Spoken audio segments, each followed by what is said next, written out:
My son slapped me 5 times for the ranch money. But when he saw what I did, "Get this stubborn old man out of here." Those words came out of my son Timothy's mouth right after he slapped me 5 times across the face. My daughter-in-law Jennifer actually clapped her hands like she was watching some kind of show. I stood there in my own living room, 67 years old, unable to believe what just happened. 10 minutes later, the doorbell rang. When Timothy opened that door and saw who was standing there, he dropped to his knees crying and begging for forgiveness. But it was already too late. My name is Benjamin Parker. I'm 67 years old, and what I'm about to tell you changed everything I thought I knew about family. I need to start at the beginning so you understand how we got here. I wasn't born into money. My father worked at the steel mill, came home every night covered in soot and exhaustion. My mother took in laundry from the rich folks on the hill. They taught me that if you wanted something in this country, you had to work for it. No handouts, no shortcuts, just honest labor and persistence. When I was 23, fresh out of the Army, I met Sarah at a church social. She was the prettiest girl in town, could have had any man she wanted. But she chose me, a guy with $200 in his pocket and a dream of owning his own business. We got married 6 months later in a ceremony that cost us $75 and lasted a lifetime. I worked construction during the day and stock shelves at night, saving every penny I could. Sarah worked as a seamstress, her fingers bleeding from the needlework, but she never complained. We lived in a 1-bedroom apartment above the bakery for 3 years, eating beans and rice most nights. But we were building something. In 1979, old Mr. Henderson, who owned the hardware store on Main Street, had a heart attack. His family wanted to sell quick and get out of town. The asking price was $15,000, which might as well have been $1 million to us. But Sarah looked at me and said, "Benjamin, this is our chance.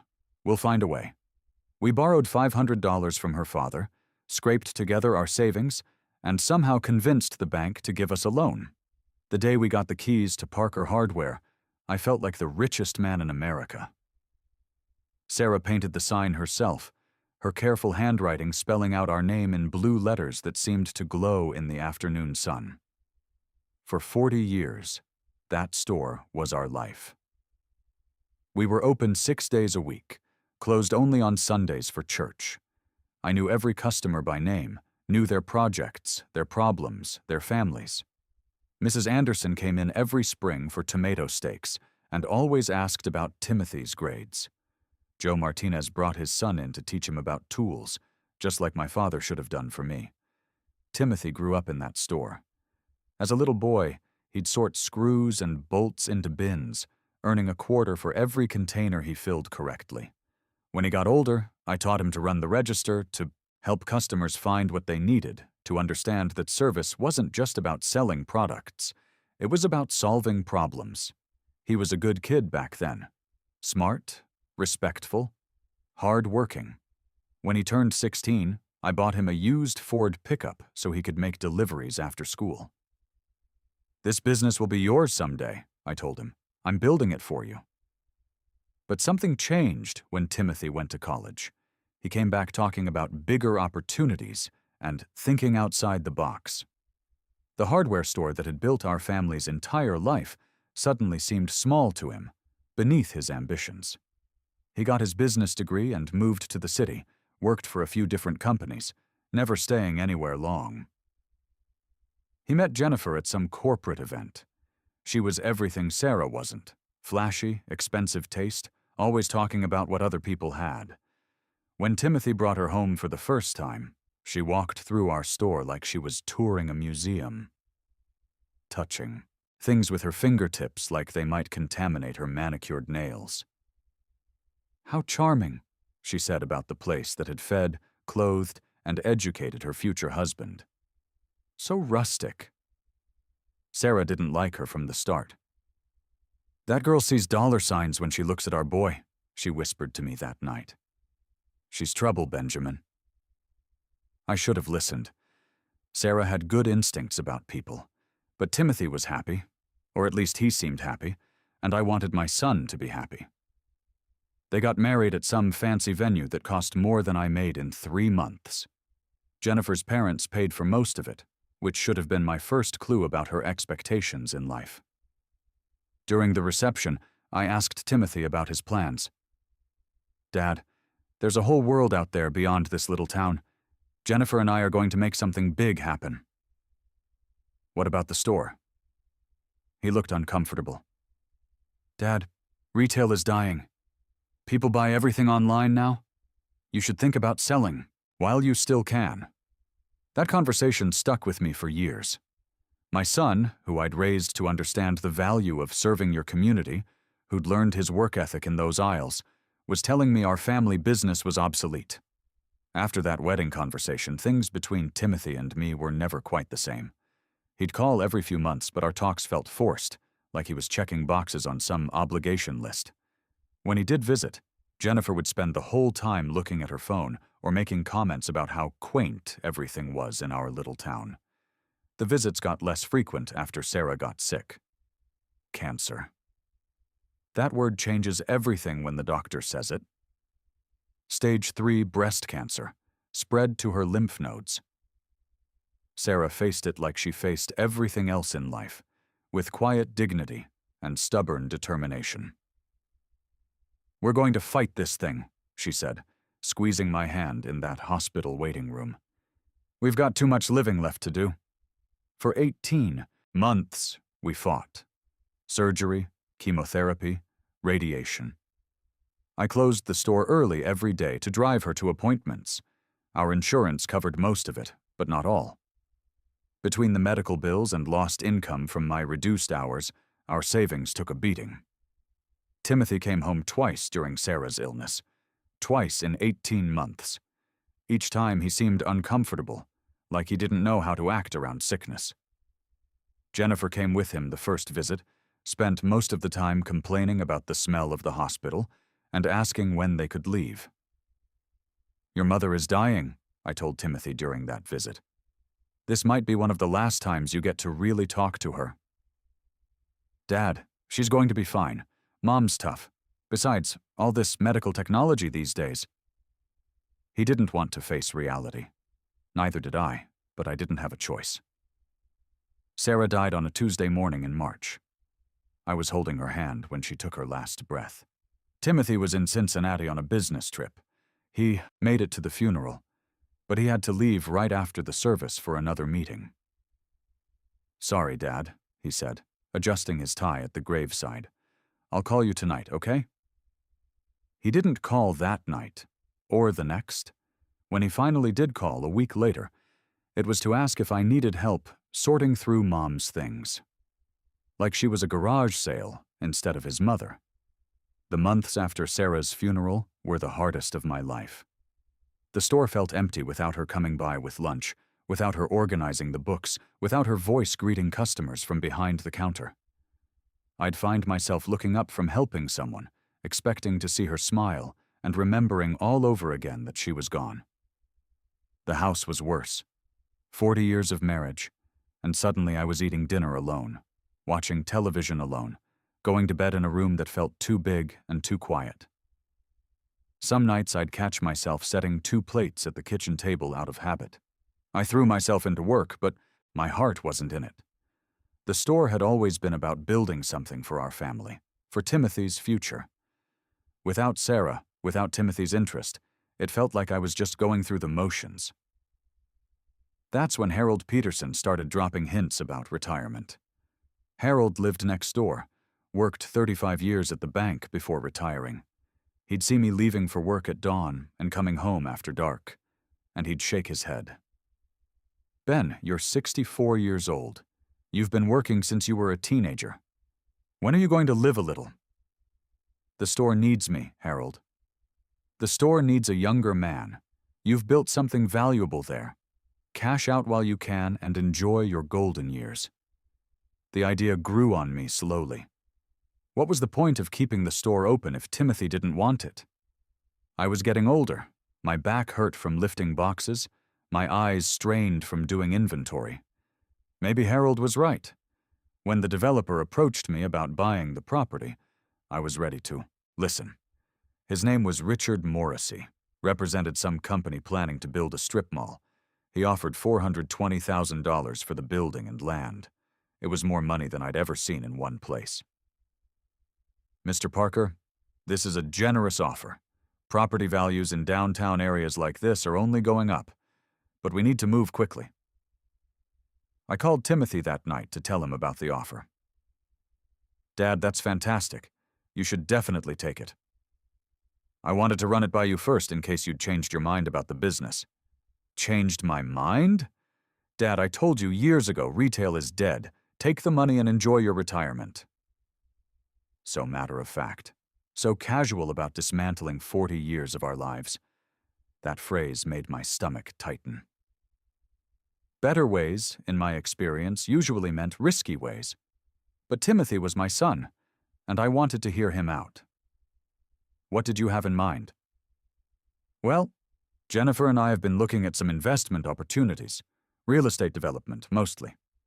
The housing market is exploding right now, and there's serious money to be made if you get in early.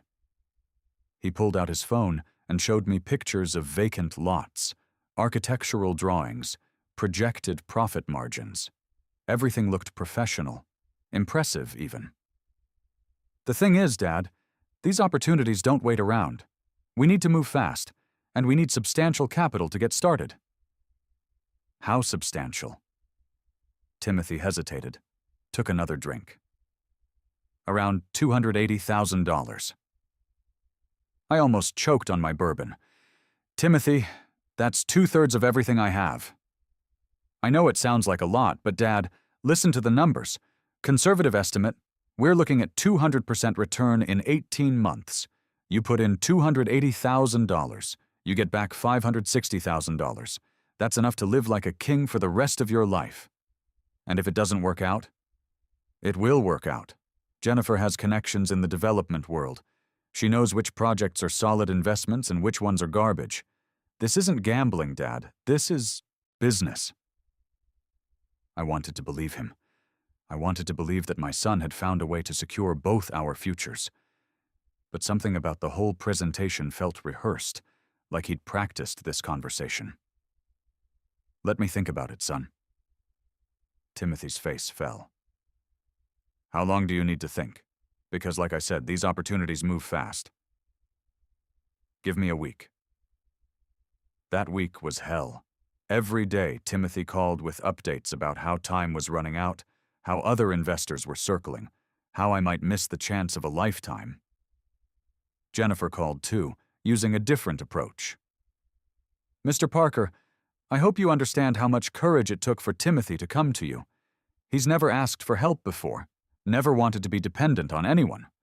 But he believes in this project so much that he's willing to risk his pride. The emotional manipulation was subtle, but effective. Here was my son, finally including me in his plans, finally valuing my contribution to his future. How could I say, no? Against every instinct Sarah had taught me about money, I agreed to invest. The paperwork was complicated, full of legal language I didn't understand. Timothy assured me it was standard investment documentation. I signed where he told me to sign, transferred $280,000 to an account he'd set up for the business. Dad, you won't regret this. In 2 years, you'll be thanking me. For the first month, everything seemed fine. Timothy called regularly with updates about permits, contractors, site preparation. He sounded excited, confident, more engaged than I'd heard him in years. Then the updates started getting vague. How's the Cedar Hills project coming? I'd ask. Good, good. Some permitting delays? You know how bureaucracy works. When do you think construction will start? Soon. These things take time, but we're moving in the right direction. After 2 months of moving in the right direction, I decided to drive out and see the project myself. Timothy had mentioned Cedar Hills development several times, so I looked it up and found the address. What I found was an empty lot with a for sale sign. I called the number on the sign. The real estate agent told me the lot had been for sale for over a year. No development permits had been filed, no construction planned. That night I couldn't sleep. I kept trying to think of innocent explanations. Maybe they'd changed locations. Maybe Timothy had gotten the address wrong. Maybe I'd misunderstood something. But in my gut, I knew. I'd been had. The next morning, I called Harold Peterson. Harold still had connections at the bank, and more importantly, he'd seen enough financial fraud in his 35 years to recognize the signs. Ben, you need to get copies of your bank statements and any documentation about this investment. If what you're telling me is true, your son might have committed felony fraud. Harold, it's my son we're talking about. That's exactly why you need to protect yourself. Family. Members steal from each other all the time, more often than strangers do, actually. I spent the next week gathering evidence. Bank statements showing the $280,000 transfer, the investment contract with its vague language and built-in protections for the administrators, photos of the empty lot that was supposed to be under development. Then I saw something that made my blood run cold. I was at the grocery store when a shiny new Ford F-150 pulled up next to my old pickup. Timothy got out, followed by Jennifer. She was carrying designer shopping bags, wearing clothes that cost more than I used to make in a month. The truck had temporary tags, recent purchase. I followed them home, something I'm not proud of but felt I had to do. Their house looked different. New landscaping, fresh paint, what looked like a hot tub being installed in the backyard. That evening, I called Timothy. Son, I need to ask you something, and I want you to be honest with me. Did you buy a new truck recently? Silence on the other end. Dad, where's this coming from? Just answer the question. Did you buy a new truck? Yeah, we did. My old car was falling apart, and with the business taking off, we needed reliable transportation. How did you pay for it? What do you mean? I mean, where did the money come from? You told me you needed my investment because you didn't have startup capital. Another silence, longer this time. Dad, that's complicated. Business expenses, tax considerations, there's a lot you don't understand about how this works. Then explain it to me. Explain how you can afford a $60,000 truck when you supposedly had no money to invest in your own business. You know what, Dad? I don't like your tone. I don't like being interrogated like some criminal. I'm not interrogating you. I'm asking legitimate questions about my money. Your money? I thought it was our investment. It is our investment, which is why I have a right to know how it's being used. Timothy hung up on me. That night, I sat in my kitchen with all the evidence spread out on Sarah's old tablecloth. Photos of the empty lot, bank statements showing the transfer, pictures of Timothy's new truck and house improvements. The conclusion was inescapable. My son had stolen from me. I called Stephen Martinez the next morning. Stephen specialized in elder law, had handled Sarah's estate planning. When I explained the situation, he was quiet for a long time. Mr. Parker, what you're describing sounds like classic financial elder abuse. The fake investment, the family pressure, the misuse of funds. We see this more often than you'd think. What are my options? Legally, you could file criminal charges, civil suit for fraud. But I have to warn you, these cases are hard to prosecute when family members are involved. Juries sometimes think it's just a family dispute. And if I don't pursue it legally? Then you're out $280,000, and your son learns that he can steal from you without consequences. That afternoon, I made a decision that would change everything. I was going to confront Timothy directly, give him one chance to make this right before involving the authorities. I called him and asked him to come over.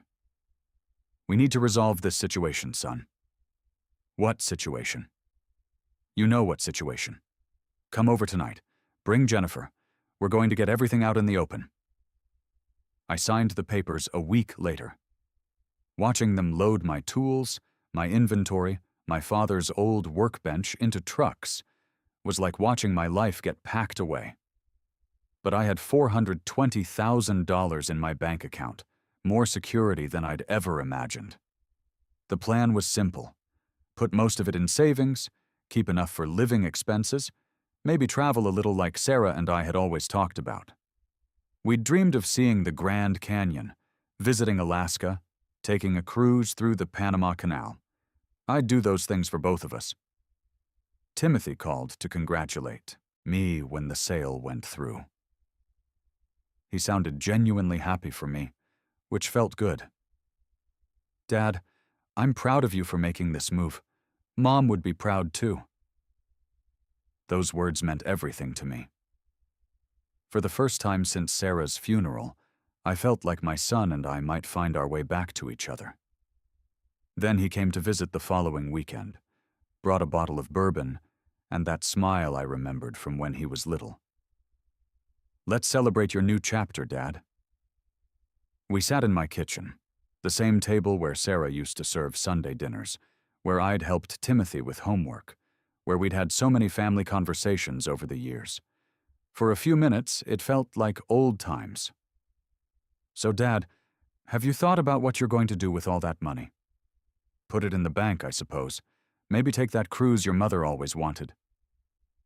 Timothy nodded, poured himself another drink. He seemed nervous about something, kept fidgeting with his glass. "You know, Dad, there might be better ways to make that money work for you." They showed up an hour later, both of them walking into my house like they owned the place. Timothy looked nervous, but Jennifer had that same calculating expression I'd seen at family dinners for years. "Dad, what's this all about? You sounded upset on the phone." I'd laid out everything on the kitchen table. Photos of the empty lot that was supposed to be their development site. Bank statements showing the $280,000 transfer. Pictures I'd taken of their new truck, their house improvements, even receipts I'd found in Timothy's glove compartment during my last visit. "Sit down, both of you." Jennifer glanced at the evidence spread across the table and crossed her arms. "What is this? Some kind of interrogation?" "It's a conversation about where my money went." Timothy picked up one of the photos, the empty lot with the "for sale" sign. His face went pale. "Dad, I can explain this." "I'm listening." "The project got delayed. Permit, issues, zoning problems. We had to pivot to a different location." "Where's this different location?" Silence. "Where's the $60,000 for your truck? Where's the money for your house renovations? Where's the hot tub, Timothy?" Jennifer jumped in. "Mr. Parker, you're being unreasonable. Business investments require operational expenses. The truck is a business vehicle. The house improvements increase property value, which benefits the company." "What company? Show me incorporation papers. Show me business licenses. Show me one piece of evidence that this company exists." More silence. "I want my money back." Timothy ran his hands through his hair. "Dad, it doesn't work like that. The money's been invested. It's tied up in development costs, legal fees, operational expenses." "Operational expenses? Like your wife's designer handbags?" Jennifer's face flushed red. "How dare you spy on us? How dare you follow us around like some paranoid old man? How dare I? How dare you steal my life savings?" "We didn't steal anything," Timothy said, his voice getting louder. "You invested in our business. If you're having second thoughts, that's not our fault." I stood up from the table. "Son, I'm going to say this once. Return my money, all of it, or I'm filing criminal charges tomorrow morning." Timothy stood up too, towering over me. "You wouldn't do that. I'm your son." "That's exactly why I would do it, because maybe losing everything is the only way you'll learn." That's when Jennifer laughed. Actually laughed out loud. "Mr. Parker, you're not going to do anything. You know why? Because deep down, you know this is your fault. You raised a son who thinks he deserves everything handed to him. You enabled this behavior for 35 years. Her words hit me like a slap, partly because there was truth in them. I had bailed Timothy out of problems before. I had made his life too easy. But that didn't give them the right to steal from me. Maybe I did enable him, but I'm done with that now. Timothy stepped closer to me, his face twisted with anger. Done with what? Done being my father? Done being your victim. Victim? You think you're a victim? You know what, Dad? You want to know what I really think about you? Timothy, don't, Jennifer warned, but he ignored her. I think you're a pathetic old man who wasted his life running a hardware store in a town nobody cares about. You think that makes you some kind of hero? You think I should be grateful? You never gave me anything I couldn't have gotten myself. I gave you everything I had. You gave me guilt. You gave me stories about sacrifice and hard work and building character. You know what would have built my character? Having a father who dreamed bigger than selling screws and paintbrushes? Each word was designed to hurt, and it was working.